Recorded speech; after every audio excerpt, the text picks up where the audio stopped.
Bien, muy buenos días para todos. Gracias por acompañarnos el día de hoy en nuestro webinar con nuestro aliado y afiliado EY, quien nos acompaña permanentemente en temas de mucho interés para los empresarios de nuestra región.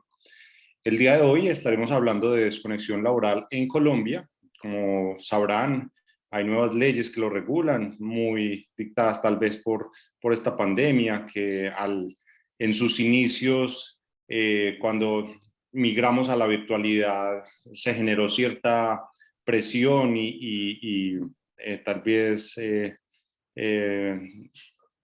cansancio por la virtualidad y mucha presión por todos lados, y de pronto ya no había una diferenciación entre lo que era el descanso y la vida laboral. Por lo tanto, se crearon nuevas normas. Tenemos la Ley 2191 de 2022, que son las nuevas obligaciones para los empleadores, y vamos a hablar de ellas. Miraremos las excepciones, qué es qué es la desconexión laboral, los antecedentes y el contexto, como lo mencionaba, pues de sus orígenes y por qué se debe dar esto. Para ello tenemos a Adriana Alejandra Fernández Montejo. Ella es gerente senior de EY. A continuación voy a leer un pequeño perfil de ella para darle la palabra. Adriana es abogada de la Universidad de los Andes, es especialista en Derecho Laboral de la Pontificia Universidad Javeriana y magíster en Ciencias de Gerencia de Recursos Humanos de la Universidad de Liverpool, con más de 12 años de experiencia en asesoría laboral, seguridad social, inmigración y recursos humanos, con estudios complementarios en administración y resolución de conflictos. Ha sido miembro del Colegio de Abogados del Trabajo, conferencista en múltiples eventos y autora de artículos académicos. Adriana, por lo tanto, te cedo la palabra. Recuerden que si tienen dudas, las pueden escribir en el chat y al final de la sesión estaremos junto con Adriana respondiendo a dichas dudas. Recuerden que también la sesión está siendo grabada. Adelante, Adriana. Muchas gracias a todos por acompañarnos y a ti, Adriana, por cedernos tu tiempo para hablarnos de este tema tan vigente e importante. Gracias. Muchas gracias, Ricardo. Buenos días a todos. Espero que estén muy bien. El día de hoy vamos a hablar sobre la desconexión laboral y hemos preparado la siguiente agenda. Mafe, si me ayudas. Perfecto. Entonces comenzaremos dando un contexto sobre la desconexión laboral. Repasaremos cómo ha avanzado este concepto en el mundo. Acto seguido hablaremos de la Ley 2191 de 2022, como lo decía Ricardo, que regula la desconexión laboral desde el 6 de enero y que genera una serie de obligaciones para los empleadores. Proseguiremos a hablar de las excepciones a la regla y finalmente vamos a responder algunas de las preguntas que ustedes nos pueden ir enviando desde este momento por el chat. La idea es que mientras yo estoy exponiendo, nos vayan enviando sus preguntas. Hoy me acompaña Federico Pardo y Juan Sebastián Roballo, ambos abogados estrella de nuestra práctica laboral en EY. Ellos nos van a ir ayudando con la resolución de esas inquietudes y pues al final vamos a responder todas esas preguntas ya en público. Bueno, sin más preámbulo, empecemos. Entonces, vamos a ponernos en contexto. La desconexión laboral no es una novedad. Si nos remontamos al convenio número 1 de la Organización Internacional del Trabajo sobre las horas de trabajo, podemos ver cómo desde hace mucho tiempo ya existía la necesidad de regular y de poner unos límites al contrato de trabajo, ¿sí?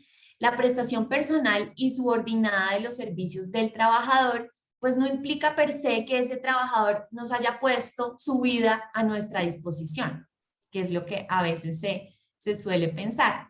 Sin ir más allá, vemos cómo nuestro Código Sustantivo del Trabajo, que ya es de vieja data, ya tiene más de 70 años, tiene un título que se dedica exclusivamente a la jornada de trabajo y tiene otro título dedicado a descansos obligatorios. Entonces, ahora con la transformación digital, la aparición de celulares, de internet, de redes sociales y esa hiperconectividad en la que nos encontramos, por supuesto también a causa del COVID-19, pues esas normas que ya teníamos, pues se quedaron atrás, se volvieron rezagadas e insuficientes.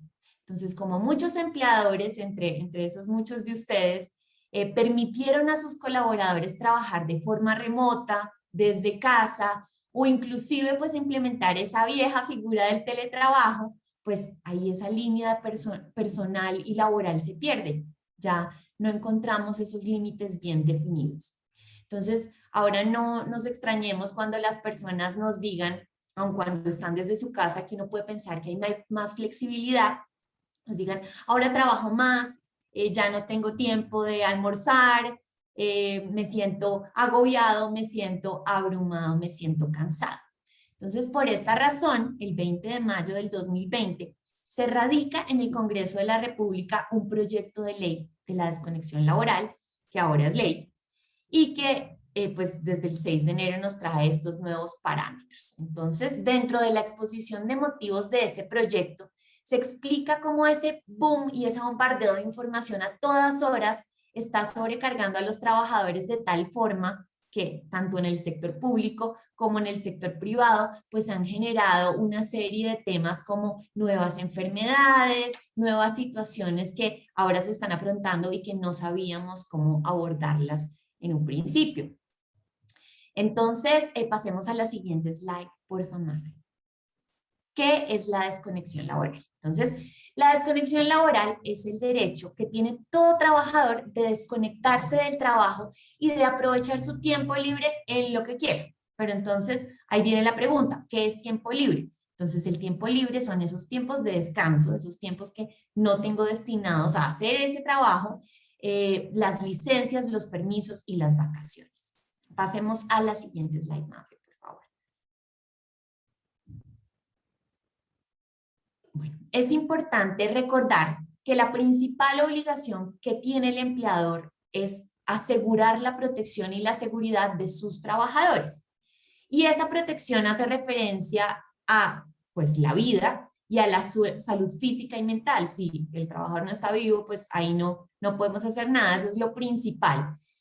No en vano, el artículo 216 de nuestro Código Sustantivo del Trabajo nos dice que cuando exista culpa del empleador en la ocurrencia de un accidente o en el desencadenamiento de una enfermedad laboral, el empleador debe indemnizar a ese trabajador por los perjuicios que se causen y obviamente ni la ARL, ni la EPS, ni los fondos privados de pensión nos van a terminar cubriendo esas prestaciones económicas o asistenciales del caso. Entonces es muy común que esa figura de culpa de empleador o culpa patronal, como la conocemos tradicionalmente, salga a flote en esos casos en los que el trabajador logra demostrar que está sobrecargado, que no ha podido disfrutar sus vacaciones, las ha pedido, no se les han dado o nunca lo han enviado a vacaciones como debe ser, que trabaja más de las horas pactadas o de las horas pues que están reguladas en la ley. Entonces vemos cómo ese derecho a la desconexión laboral parte del equilibrio y de la necesidad de asegurar que el trabajador, sea servidor público, sea un trabajador privado, pues pueda descansar, que tenga el bienestar que pues todos queremos y que pueda tener espacios en los que no lo estén contactando o abrumando con temas laborales. Entonces, pasemos a la siguiente slide, Mafe, por favor. En esta slide quisimos citar al director de la OIT, quien nos dice, ahí abrimos comillas, la desconexión laboral es un derecho de los trabajadores, tan natural como su remuneración, solo que hasta ahora lo estamos apreciando en su real dimensión. Y es que la nueva realidad nos ha mostrado que si no ponemos un freno a las reuniones en exceso, al envío simultáneo de chats, de correos electrónicos, de llamadas telefónicas, y si no definimos claramente los horarios, así como los parámetros para utilizar la tecnología a nuestro favor y no en nuestra contra, vamos a terminar o enfermos o infelices o tarde o temprano eso va a afectar de alguna manera pues la productividad y la estabilidad pues nuestra como trabajadores en el trabajo. Entonces pasemos a la siguiente slide, Mafe, por favor. Acá podemos ver en esta slide que Colombia no es el único país en el mundo con una ley de desconexión laboral. Entonces vemos como Francia, España, Argentina, México, Portugal son algunos países que ya tienen dentro de sus ordenamientos unas regulaciones tendientes a limitar el uso de las telecomunicaciones y de la tecnología en la relación laboral. Entonces, si bien todos esos países reconocen la importancia de integrar la tecnología a esas nuevas modalidades de trabajo que ya existen, se ha evidenciado que a falta de regulación, normalmente lo que pasa es que ese trabajador que está desde su casa o desde cualquier lugar, inclusive ahora en la oficina, se siente obligado a contestar mensajes, correos, llamadas y a trabajar más de lo debido porque tácitamente se espera que respondan. Entonces, el uso de las nuevas tecnologías, como ya lo dije ahorita, ha generado nuevos riesgos, nuevas enfermedades laborales, una sobreexposición tecnológica en el entorno laboral.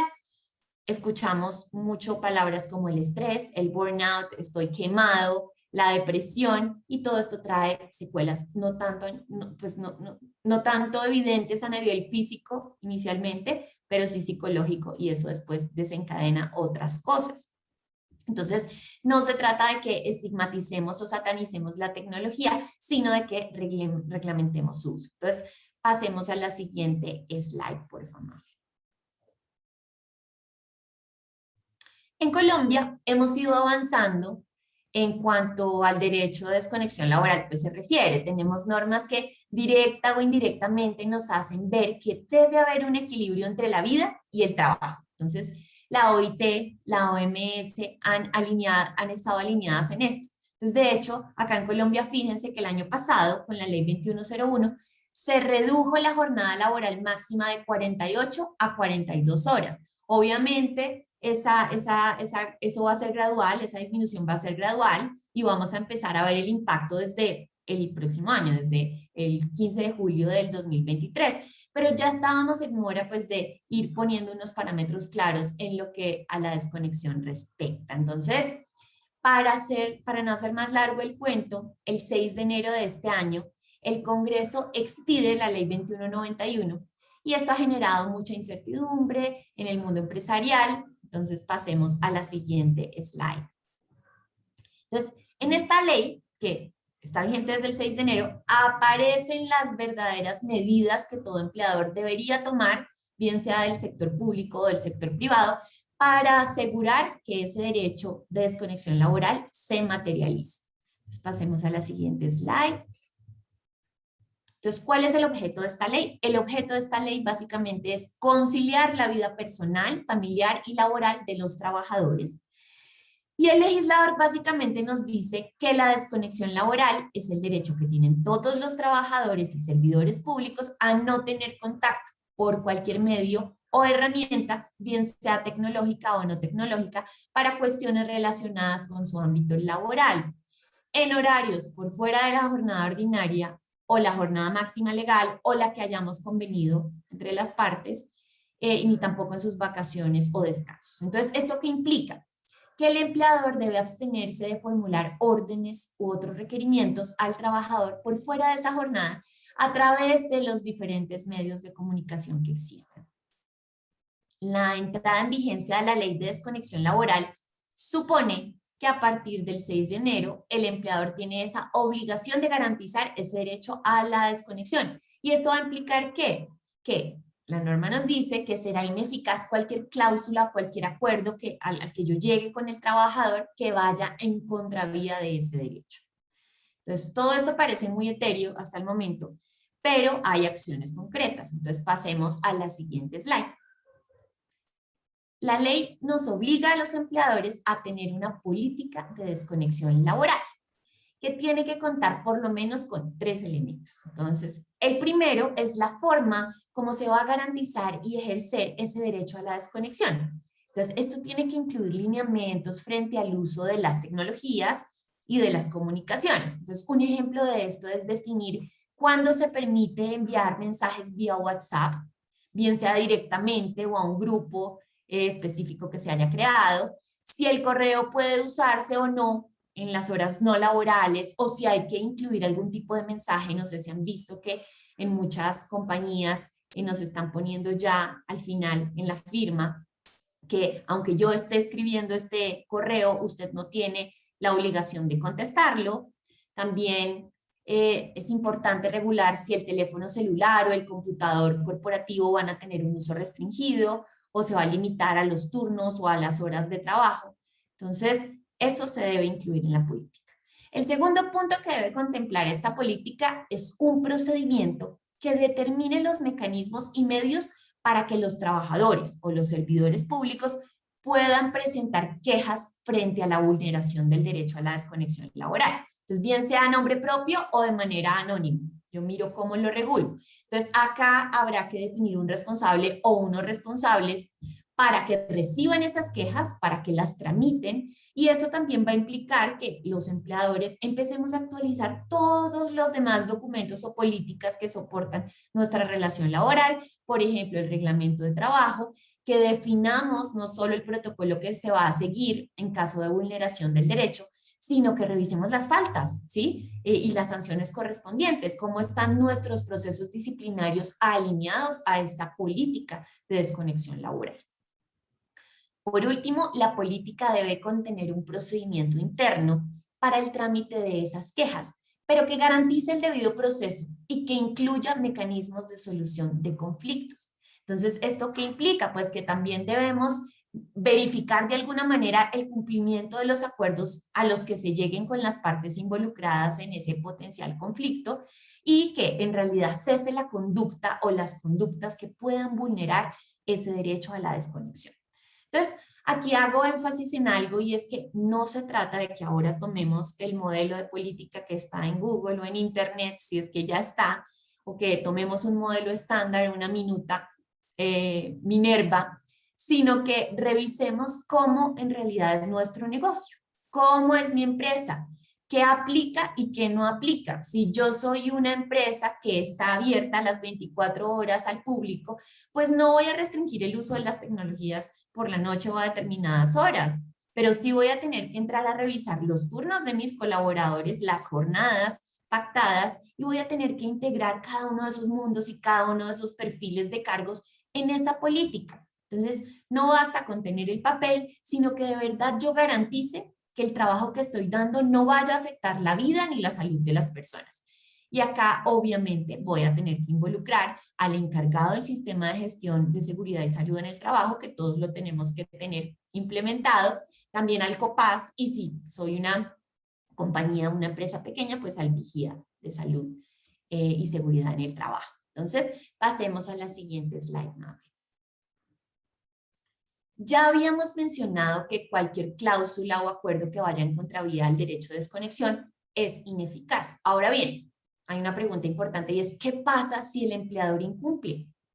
¿Qué pasa si cierro los ojos y esta ley no existe? Entonces, la inobservancia del derecho a la desconexión laboral puede llegar a ser constitutiva de acoso laboral. Entonces, recordemos que la definición de acoso laboral se encuentra en una ley del 2006, que es la 1010, pero para resumirles el cuento, es un conjunto de prácticas o conductas que buscan hostigar al trabajador con el fin de intimidarlo, con el fin de amedrentarlo, y hay diferentes tipos de acoso que ustedes encuentran ahí en esa ley.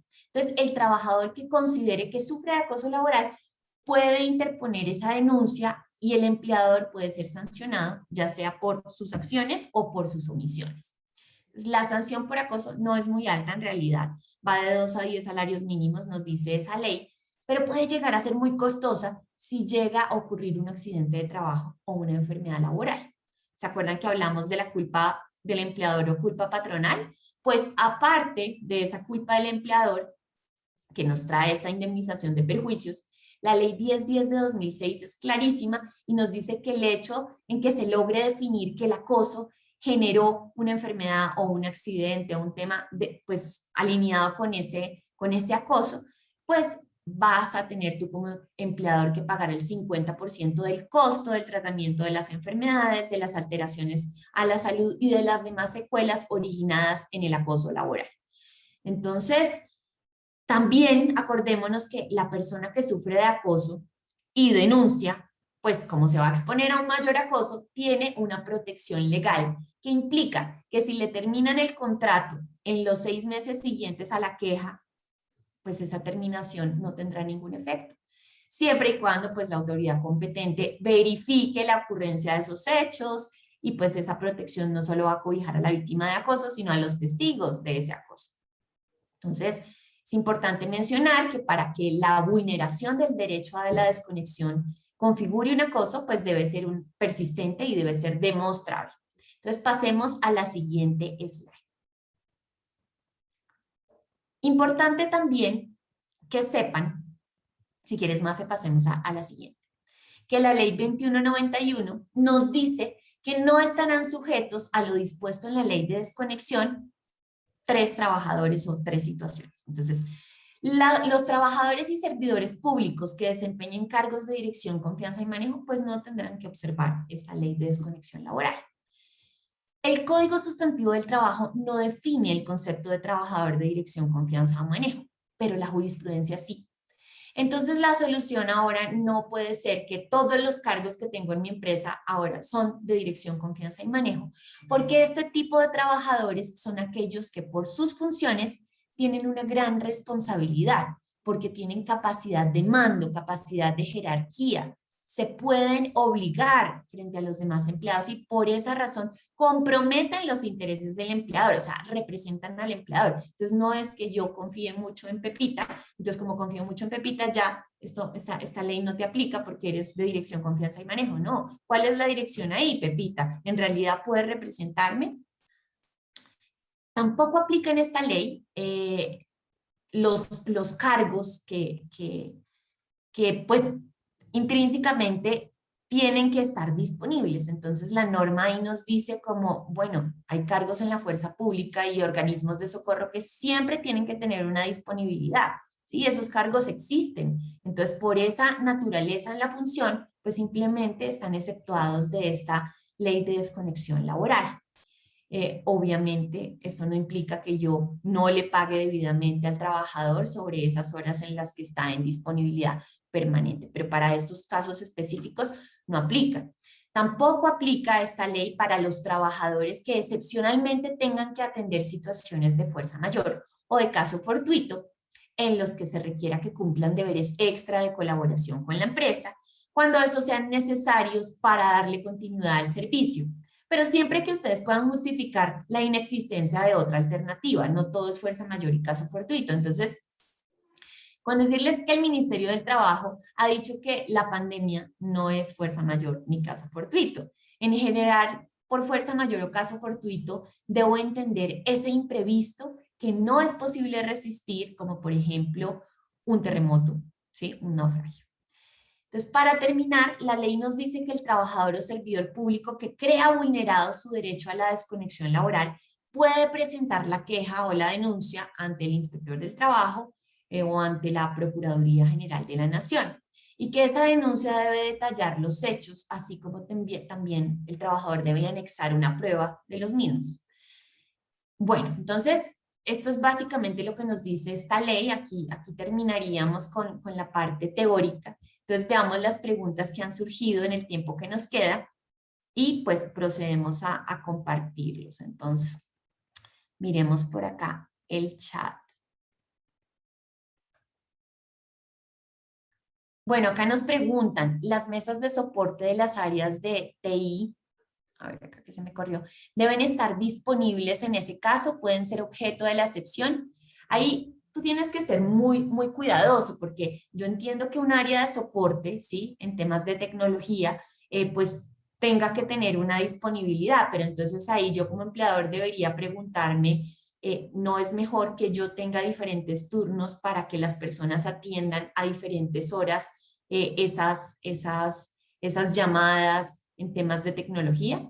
Entonces, pensaría yo que no podemos decir que esos cargos ya, como son necesarios para la operación, entonces implican una disponibilidad absoluta. Lo que pasa es que yo tengo que organizar internamente como empleador cuáles van a ser esos turnos de trabajo y pues efectivamente si llego a necesitar a una persona de manera urgente y no hay otra razón para, pues tendría que pagarle el valor correspondiente a esas horas de trabajo adicional. Buenos días, los cargos de dirección, confianza y manejo se deben definir en el reglamento interno de trabajo o en el contrato de trabajo. Normalmente uno encuentra en los contratos de trabajo cuando la persona es de dirección, confianza y manejo, pero en realidad prima la realidad sobre cualquier formalidad y esos cargos de dirección, confianza y manejo, si bien sí es recomendable que los tengas mapeados y que digas cuáles son, lo que nos ha dicho la jurisprudencia es que son esos cargos que por ese nivel jerárquico que tienen, pueden llegar a tomar decisiones en nombre de la empresa. Entonces, ahí el reglamento interno podría definirlo. Sí, el contrato de trabajo también se recomienda que tenga esa cláusula especial, pero lo más importante es que en realidad cumplan con los parámetros para ser de dirección, confianza y manejo. Buenos días, ¿cuál es el monto de sanciones al empleador? Mira, esta norma como tal no nos dice que va a haber una norma, una sanción específica. Tenemos esa sanción de la que ya hablamos por acoso, porque la inobservancia de esta ley de desconexión laboral puede ser constitutiva de acoso laboral. Vemos que no es muy alta, puede ser hasta 12, 20 salarios mínimos, pero el caso es que no se trata solo de ver qué me puede pasar a nivel monetario sanción, sino de ver esto en qué me puede desencadenar, porque creo que lo más costoso aquí sería el tema de una culpa del empleador en el ocasionamiento de una enfermedad laboral o un accidente de trabajo que después me tenga yo que sacar del bolsillo el dinero para cubrir todo el tema asistencial, todo el tema económico de esos accidentes o de esas enfermedades que se deriven. De todas maneras, recordemos que el Ministerio del Trabajo tiene una facultad de sancionar cualquier incumplimiento que va desde un salario mínimo a 5.000 salarios mínimos, pero como tal, pues si te vas al manual del inspector que mide más o menos cuáles son esas sanciones posibles, pues no vas a encontrar este tema de la desconexión laboral porque es nuevo. Pero ya vamos a ver en la práctica qué postura tiene el ministerio al respecto.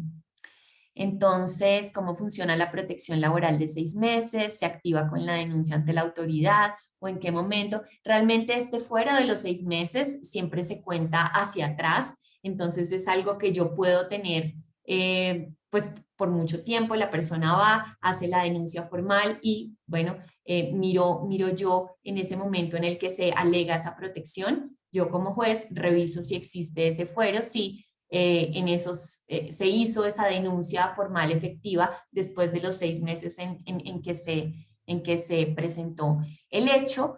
Al final, sobre este tema de fuero, no hay muchos casos, fuero de acoso, pero digamos que los que se han presentado en su momento, digamos que no han logrado salir como de la mejor manera, porque al final, pues probar que hay un acoso, pues tiene que ser algo que sea demostrable, que sea algo repetitivo, ¿sí? Entonces, pues normalmente ahí hay muchos casos, pues de sí indemnizaciones que se han tenido que pagar, pero digamos que por esos temas de reintegro por fuero, por lo menos últimamente, en los últimos 2 años, ese tema ha estado como dormido y lo hemos visto así en la práctica. Buenos días, para el personal con disponibilidad, en vez de pagarle horas extras, podría compensarle el tiempo. Mira, ahí la norma sí es clara, Catalina, y te dice que tú tienes que pagar pues ese trabajo suplementario como te lo dice la norma. Entonces ahí ese tema de la compensación, si lo quieres hacer bien, pero eso no implica que no tengas que pagar las horas extras y no tengas que pagar los recargos, pues si a esa persona obviamente le aplica, ¿no? Bueno, no sé qué otra pregunta adicional tengan por ahí.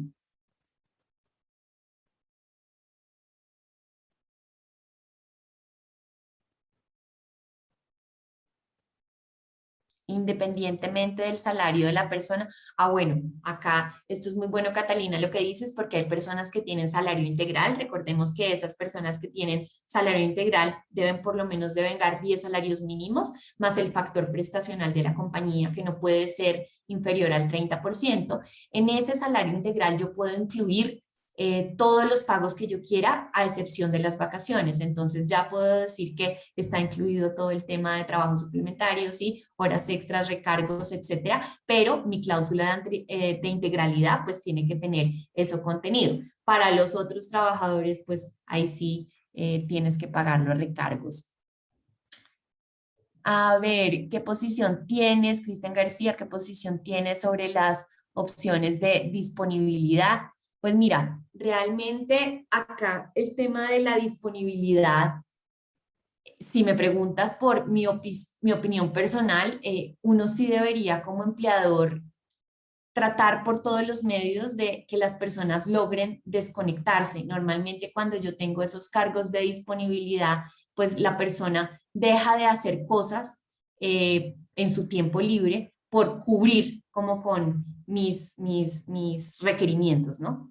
Entonces pensaría yo que en línea con este tema de la desconexión laboral, yo tendría que regular muy bien en esa política cuáles son en realidad esos cargos que definitivamente son necesarios todo el tiempo y ver si yo internamente no puedo generar un esquema de turnos o de jornadas donde tenga varias personas trabajando en diferentes horarios, porque realmente a lo que vamos y lo que hemos visto también en el derecho comparado es a que el trabajador realmente tenga la posibilidad de tener esa desconexión. Al final lo que nos ha dicho la jurisprudencia es que en estos temas de disponibilidad, cuando ocurren, pues tengo que pagarlas en debida forma, pero al final, si llega a ocurrir un accidente, si llega a haber una enfermedad y yo logro demostrar que en realidad por estar disponible nunca pude descansar, nunca pude tomar mis vacaciones en debida forma, ¿sí? No se me respetaron esos tiempos libres y tengo cómo probarlo,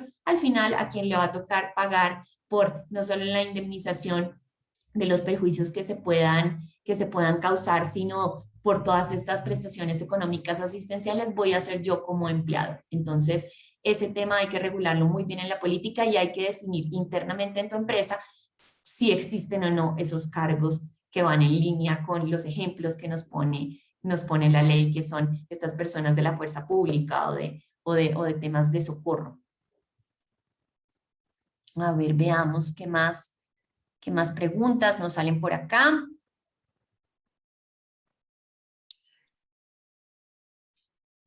De pronto, pues sin necesidad de que lo pongan en el chat, hemos tenido otras charlas de esto y nos han preguntado, bueno, esos responsables que yo debería asignar para ese protocolo de trámite de quejas sobre la vulneración de ese derecho a la disponibilidad, pueden ser los mismos del comité de convivencia, por ejemplo.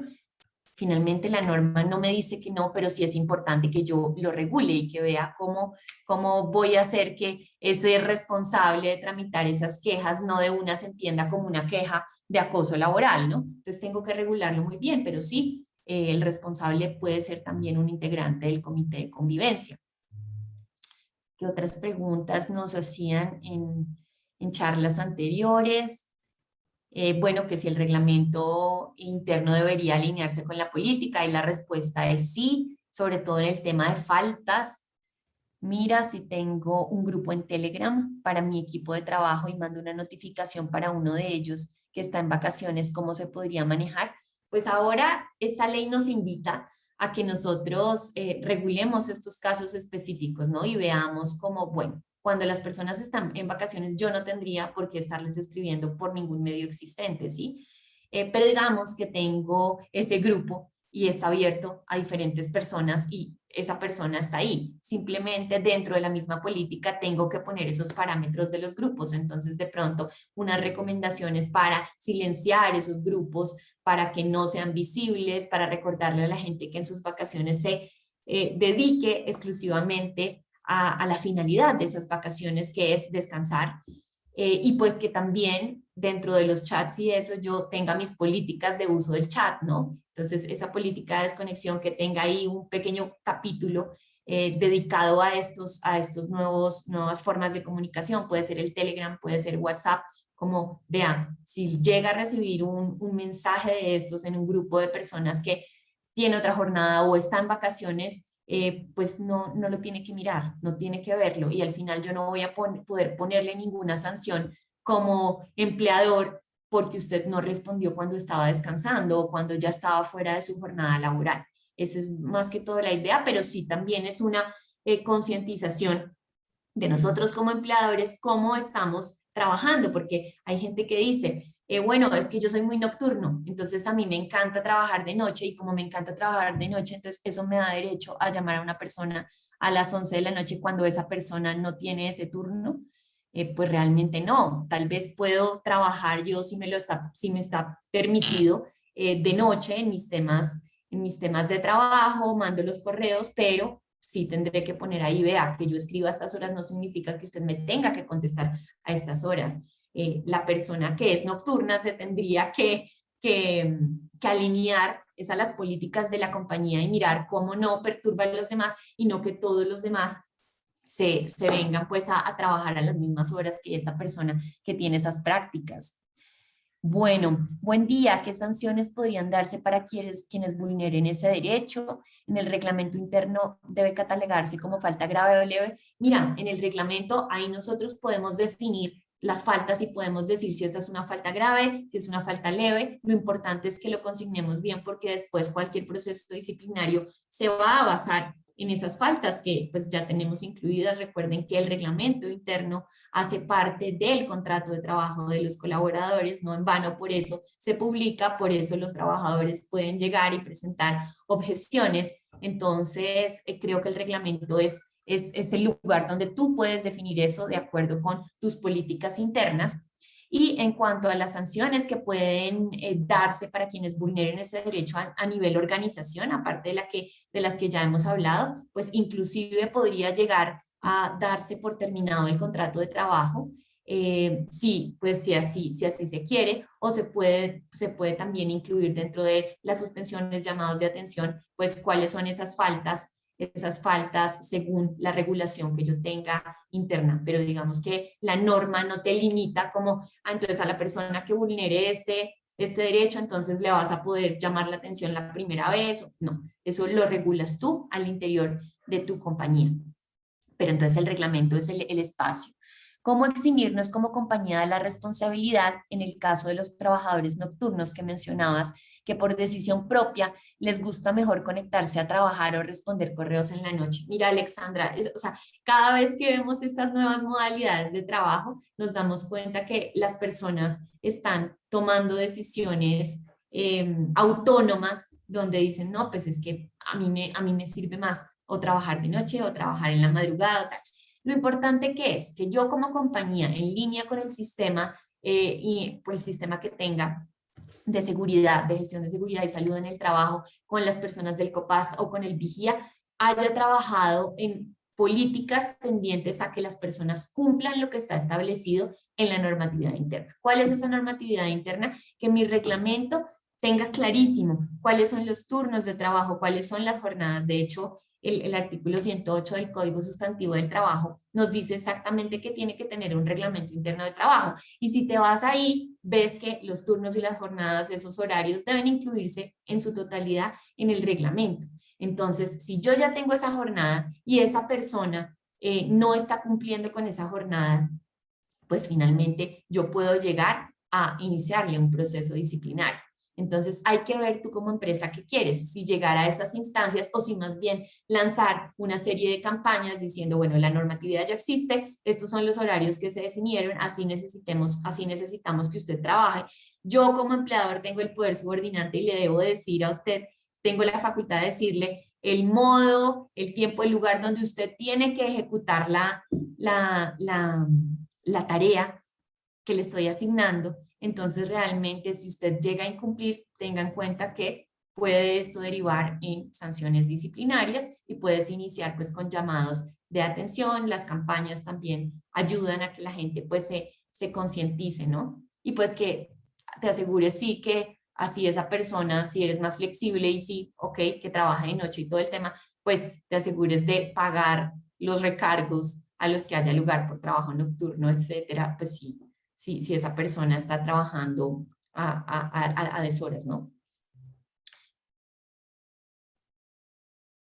Y bueno, importante en el tema de correos, sí, ya hemos visto como varias empresas están incluyendo abajo de su firma que yo envíe este correo hasta ahora no significa que usted tenga que responder. Es como que aliviana el tema. Y también, dentro de las buenas prácticas, si yo al empleado o al trabajador no le doy un celular corporativo, sino que pasa que le pago una porción, pasan muchas empresas que yo digo, tú tienes tu celular, pero este celular te voy a pagar, no sé, 50.000 pesos, 100.000 pesos, algún auxilio para que tú pagues tu plan. Entonces, este mismo celular es el que maneja la persona para temas personales y para temas corporativos. Ahí sería importante también dentro de la política notificar dónde puedo desactivar, valga la redundancia, las notificaciones y todos esos mensajes que van entrando para que la persona pueda verlos al día siguiente cuando inicie su jornada o su turno.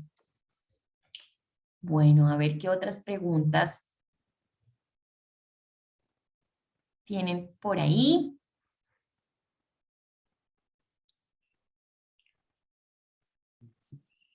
Adriana, no veo más preguntas en el chat. Si Listo. tenemos alguna otra inquietud, este es el momento para realizarla y escribirla en el chat. Perfecto. Igual, Mafe, pues creo que en la siguiente slide tenemos ahí el correo electrónico. En caso de que se les ocurra algo más, nosotros con mucho gusto les respondemos. Y pues bueno, si no hay más preguntas. Ah, mira, si el celular es de uso personal, pero se convirtió en herramienta de trabajo, ¿cómo se reconoce? Mira, una buena práctica para tema de herramientas es que tengas tu política de herramientas, que inclusive en los contratos de trabajo sea súper claro en regular cuáles son las herramientas de trabajo que estás otorgando y cuáles no.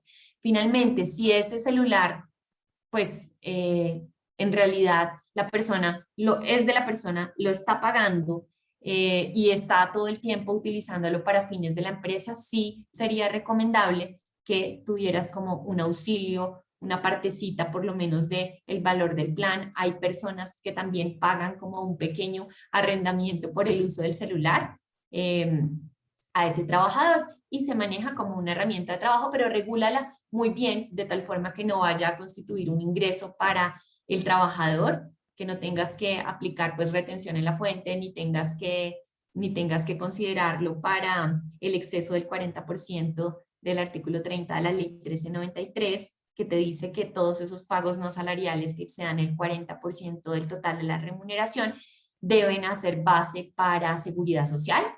Entonces regúlalo bien en una política, en el contrato, y pues ya eso no constituye ingreso. También podrías decir que es un beneficio no salarial, no herramienta de trabajo como tal, y eso implicaría que si fuera ingreso para el trabajador, pues en materia de renta y que por tanto también debas tenerlo en cuenta para el cálculo de que te mencioné ahorita del 40%.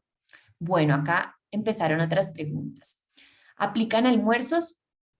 Yo puedo no contactar a un empleado en almuerzos. Mira, que eso lo tienes que definir muy bien en el reglamento. ¿Cuáles son las horas en las que la persona está off?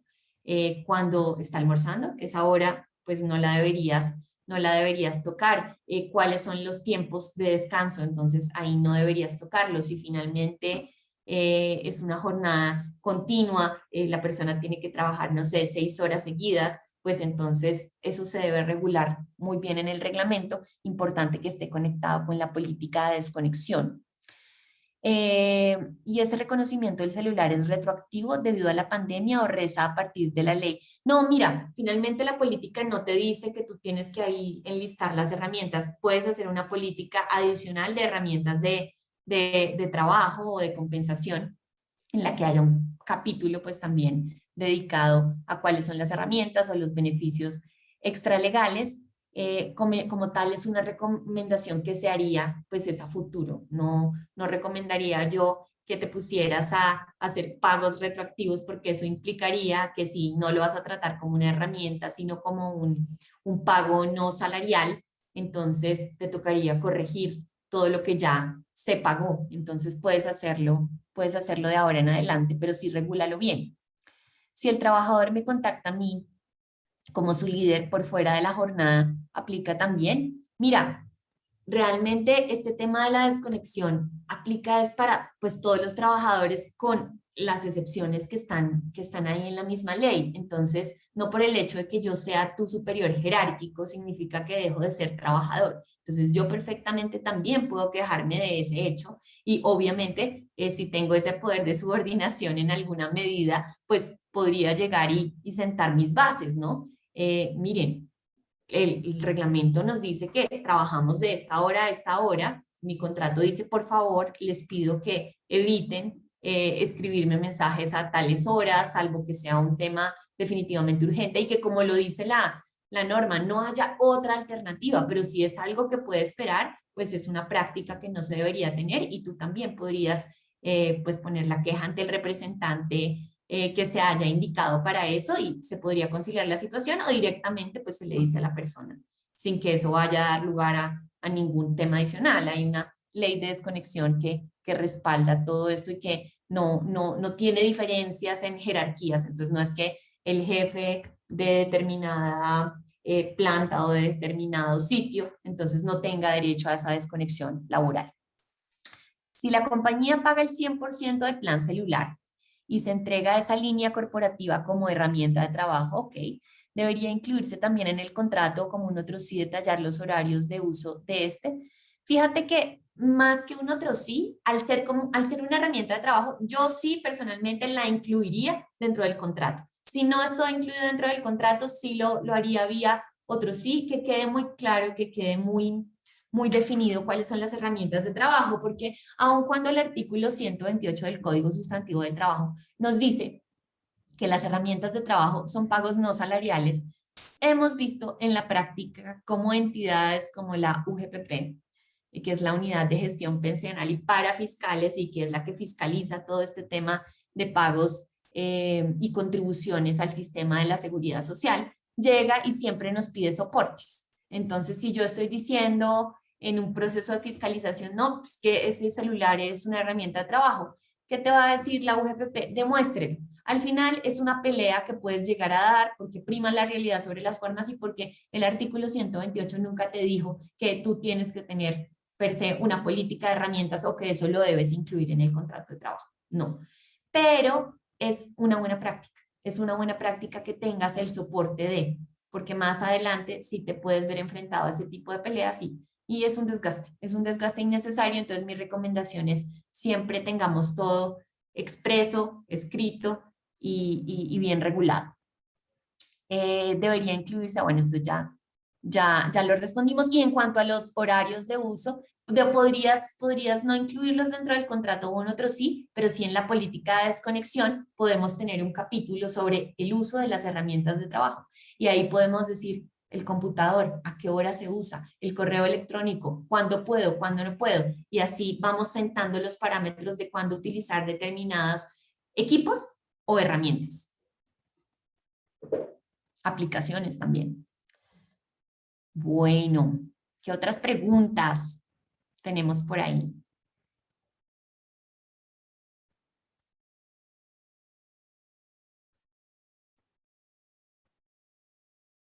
Bueno, creo que ahora Bueno, yo sí. creo que ya ahora sí terminamos muchas preguntas, lo que quiere decir que esta nueva ley pues está generando inquietudes en las empresas y en los empleados y por lo tanto hay que estar atento a cómo se desarrolle la dinámica empresarial en torno a esta ley.